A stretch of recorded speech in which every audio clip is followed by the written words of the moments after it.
வணக்கம். இது தமிழகம். இந்த காணொளி வந்து 2026 ஆண்டுக்கான முதல் காணொளி. எல்லாருமே வந்து ஆங்கில புத்தாண்டு வந்து சிறப்பா வரவேற்றிருப்பீங்க. ரொம்ப ஒரு உணர்வு பூர்வமா இருந்திருக்கும். ஏன்னா, இந்த ஒரு ஆண்டு முடிஞ்சு அடுத்த ஆண்டு, இந்த ஆண்டுல என்ன நன்மை நடந்துச்சு, தீமை நடந்துச்சு. இதனால அடுத்த ஆண்டு நம்மளுக்கு எப்படி இருக்கும் அப்படின்னு ஒரு எதிர்பார்ப்போட அந்த ஆங்கில புத்தாண்டை வரவேற்றிருப்போம். அது மகிழ்ச்சி தான். யாருமே அது மாற்று கருத்து எதுவுமே இல்ல.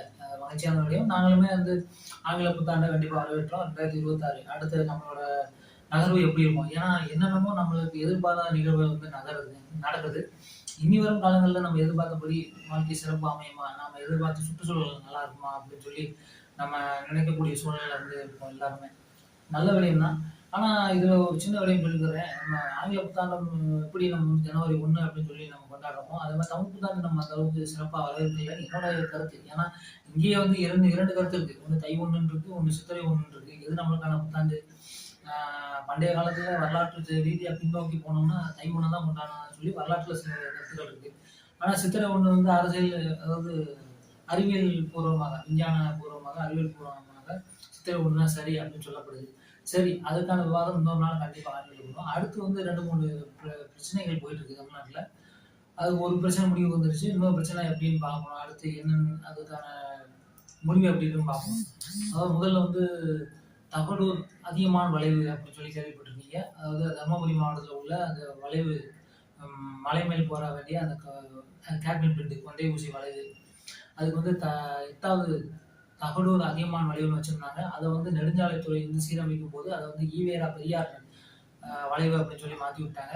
அதுக்கு இங்கே உள்ள தமிழ் அமைப்புகளும் நாம் தமிழர் கட்சி போன்ற கட்சிகளும் நிறைய எதிர்ப்பு தெரிவித்து அதை வந்து திருப்பி தகடூர் அதியமான் வளைவுன்னு சொல்லி தான் வைக்கணும் அப்படின்னு சொல்லி திருப்பி நிறுவிட்டாங்க. அதுக்கு வழக்கு தொடர்ந்து அதை சரி பண்ணிட்டாங்க. அது இன்னொரு ரொம்ப கொடுமையான விடயம்னா தமிழ்நாடு அரசுக்கு நடத்தக்கூடிய பேருந்திலே வந்து தமிழ்நாடுங்கிற பேரை நீக்கி அரசு போக்குவரத்து கழகம்னு சொல்லி வச்சிருக்காங்க. அது எவ்வளவு கொடுமையான விடயம்னு நம்ம நினைக்கலாம். ஏன்னா மாநிலம் தமிழ்நாடு, அது தமிழ்நாடு அரசு பேருந்துன்னு எழுதுறதுக்கு இவங்களுக்கு என்ன கடினமா இருக்குன்னு எனக்கு தெரியல. அதை பத்தி இன்னொரு காலையில் விரிவாக பேசுவோம். இந்த மாதிரி பிரச்சனைகள். இப்போ நான் 2வது கடைசியா ஒரு விடயம் சொல்லி முடிச்சுக்கிறேன். சல்லியர்கள் அப்படின்னு சொல்லி திரைப்படம் இயக்குனர் கிட்டு இயக்கி, அதாவது மேதகுன்னு அப்படின்னு சொல்லி ஒரு படத்தை வந்து இயக்குனாரு. அவரோட படைப்புல வந்து சல்லியர்கள்னு ஒரு படம் வந்திருக்கு. அந்த படத்தை நான் இன்னும் பார்க்கல. அடுத்து பார்த்து முடிச்சுட்டு அதற்கான விமர்சனமா ஒரு காணொலி நான் போடுறேன் கண்டிப்பா.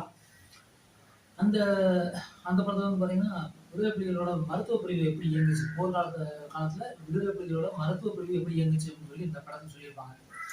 இப்போ நிறைய திரையரங்கு தமிழ்நாட்டில் கிடைக்கல. ஆனால் வெளிநாடுகள்ல அதிகமான திரையரங்குகள்ல நிறைந்த காட்சிகள்லாம் போகுது அப்படின்னு சொல்லி நிறைய காணொலிகளை நான் பார்க்குறேன். தமிழ்நாட்டில் 27 திரையரங்கு தான் கொடுத்தாங்க அப்படின்னு சொல்லி ஒரு விடயம் இருக்கு. நிறைய பேர் வந்து திரையரங்கு கிடைக்கல அப்படிங்கிறதுனாடி ஓடிடி ப்ளஸ் அப்படின்ற தளத்தில் வந்து வெளியிட்டிருக்காங்க. அதை வந்து இப்போ தமிழக ஆதரவு கொடுக்குன்னு சொல்லி இங்கே உள்ள இயக்குநர்கள்லாம் தமிழ்நாட்டு மக்கள் வந்து கேட்டுட்டு இருந்தாங்க. கண்டிப்பாக நான் அந்த படத்தை பார்த்து அதுக்கான விமர்சனம் அடுத்த காணொலியில் நான் வைக்கிறேன். இந்த மாதிரி நிறைய விடயங்கள் நம்ம பேசுவோம். நன்றி.